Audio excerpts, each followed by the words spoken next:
This is English 101. This is week 12, part 8 in the spring of 2021. Okay, so we actually only have 2 more paragraphs left in this essay by Walker about fear. So we're really wrapping this up pretty good. This is going pretty smoothly.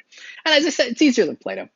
And I tell you the truth, you guys got stuck with me as a teacher, and I think, you sign up for a class and you figure out they're all the same as the other classes. But the problem in college is the professors get to pick what you do.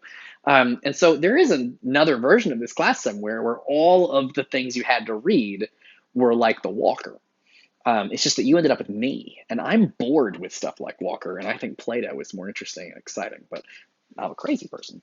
But you got stuck with me, so, But one of the advantages of this system is that my students, Plato's so intense and so much that oftentimes by the time we get here, students are like, oh, this is so much easier, which is good that you feel like the paper 4, the one that's worth the most towards your grade, is the easier one to write. Like, you can handle this, much easier. All right. Because I like to give students really hard stuff, but I like to try to grade as easy. I like to make the grading as easy as possible. And some of you might not agree with that, but I try to make it easy. I know it doesn't mean I can give everybody A's, but I do try to grade as easy as possible. Okay, let's take a look what we got here. Second last paragraph. Sometimes, of course, our worst fears do come true. That's one of the things that's so extraordinary about fear. Once in a while, our fears can predict the future. But we can't possibly prepare for all the fears that our imaginations concoct. So how can we tell the difference between the fears worth listening to and all the others? I think the end of the story of the whale ship Essex offers an illuminating, if tragic, example. After much deliberation, meaning they thought about it a lot and talked about it a lot, the men finally made a decision. Terrified of cannibals, they decided to forego the closest islands, meaning they're not going to go to those, and they instead embarked on the longer and more difficult route to South America. After more than 2 months at sea, the men ran out of food as they knew they might, and they were still quite far from land. When the last of the survivors were finally picked up by 2 passing ships, less than half of the men were left alive, and some of them had resorted to their own form of cannibalism, meaning they ate some of the other people on the boat after they died. Herman Melville, who used this story as research for Moby Dick, wrote years later, and from dry land, quote, all the sufferings of those miserable men. Oh, by the way, notice what you did there. See, Herman Melville, that's the name of the author, who wrote Moby Dick. That's why he's important, and it's also the book that this is from. They don't say why he's important because he's so famous, but I want you to get in the habit of that. Herman Melville, who used this story as research for Moby Dick, wrote years later and from dry land, quote, all the sufferings of these miserable men of the Essex might in all human probability have been avoided had they, immediately after leaving the wreck, steered straight for Tahiti.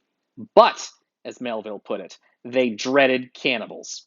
So the question is, why did these men dread cannibals so much more than the extreme likelihood of starvation? Why were they swayed by one story so much more than the other? Looked at from this angle, theirs becomes a story about reading. The novelist Vladimir Nabokov said that the best reader has a combination of 2 very different temperaments, meaning kind of 2 different personality types, the artistic and the scientific. A good reader has an artist's passion, a willingness to get caught up in the story, but just as importantly, the readers also need the coolness of judgment of a scientist, which acts to temper and complicate the reader's intuitive reactions to the story. So temper means to temper something is to sort of tamp it down. And complicate the reader's intuitive reactions to the story. As we've seen, the men of the Essex had no trouble with the artistic part. They dreamed up a variety of horrifying scenarios. The problem was they listened to the wrong story. Of all the narratives their fears wrote, they responded only to the most lurid, the most vivid. The one that lurid means like disturbing. The most lurid, the most vivid, the one that was easiest for their imaginations to picture. Cannibals. But perhaps if they'd been able to read their fears more like a scientist, with more coolness of judgment, they would have listened instead to the less violent but more likely tale, the story of starvation, and headed for Tahiti, just as Melville's sad commentary suggests. So, Vladimir Nabokov, by the way, so Herman Melville is a novelist who wrote Moby Dick. I think it's actually probably my favorite novel of all time, although I don't really read a lot of novels. I like poetry a lot more, and I like Kafka, who's a novelist, I guess. I don't know what you'd call him. I like philosophy and poetry and things before novels. But Homer Melville, Moby Dick is one of the best novels ever written. Vladimir Nabokov is also a novelist. He wrote two very good novels. One is called Lolita, which is a kind of disturbing story about a man who he kidnaps an underage girl and has sex with her, and it's a it's like a rape story, but it's told from his point of view. So he's constantly trying to make it seem like he's a nice guy, but like he's not. Um, it's an interesting novel. It's like a tough because he presents the story like it's very romantic, but like it's not. Um, the character presents the story like it's very romantic. Um, but this is a good point about how if you think about your fears as being stories, then there's sort of two parts of because the thing is you're both the author and the reader because these are stories in your head. So you're the one writing them because they're popping up into your head, but you're also the one reading them, meaning you have to decide what to do based off of them or how to interpret them, how to understand them, just like you have to interpret Phaedrus. So Walker makes the point that Vladimir Nabokov said that is a novelist, and he said that you need to have sort of an art when you read a book. You have to be a little bit of an artist because you want to be able to get caught up in passion and emotion, but you also have to be a little bit of a scientist because you need to judge correctly and figure out what's real and what's not real, and so that's what's happening with fear is that the artistic part of so you think about these guys in the boat and they have to figure out which direction to go. Well, the storytelling part of their brain, the fear part that tells the story of fear, came up with some very scary things. And one of them was starving to death, but the other one was cannibals. And cannibals are way more scary than starving to death, so they decided to avoid the cannibals. But if they had thought about it, they might have realized that actually starvation is scarier because it's more likely. Um, Cannibals are scarier. If the difference is between cannibals and starvation, yes, cannibals are more scary. But if the difference is between there might be cannibals over there, but we're probably going to starve to death, you want to go with the might, not the probably will. Because there's only a small chance of cannibals, but there, I mean, maybe zero chance actually, because I think all these cannibal stories were fucking made up. But there's only a small, like a zero to there's a chance of cannibals between like 0 and 5%, but there's like a 60% chance of starving to death. But the thing is that they were scared of the scariest thing.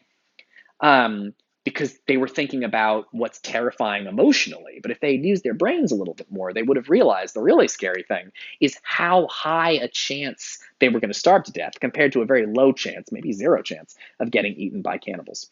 Um, they listened to the wrong story.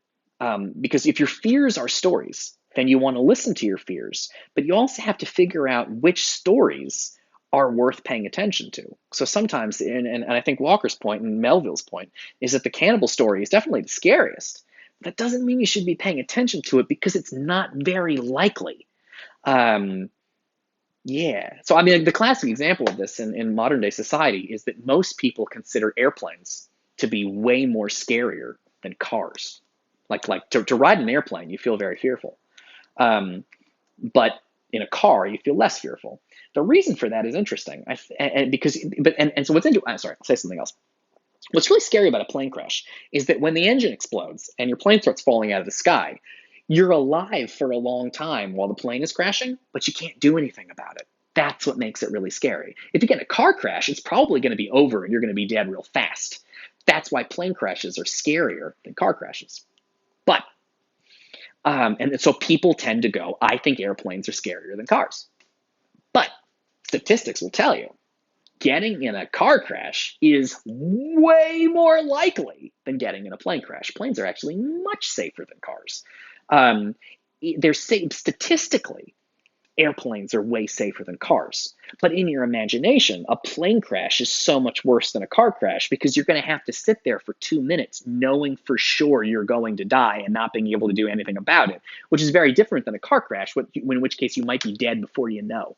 So, so it's irrational. So you should, when you think about that statistic, you know it's okay. I'm scared of flying, but you can also just be like, okay, I'm scared of flying, but I shouldn't be, and I'm going to go on a plane anyway. Not because I'm not scared anymore, but because I'm still scared, but I'm just going to do it anyway. I'm just going to go even though I'm scared. Um, And the same thing happened with these guys in the boat. Cannibals is scarier than starving to death, but starving to death is way more likely. And unfortunately, they picked the cannibal thing. They were like, we got to avoid those cannibals, and a lot of them starved to death. All right, I'll pick this up in the next video.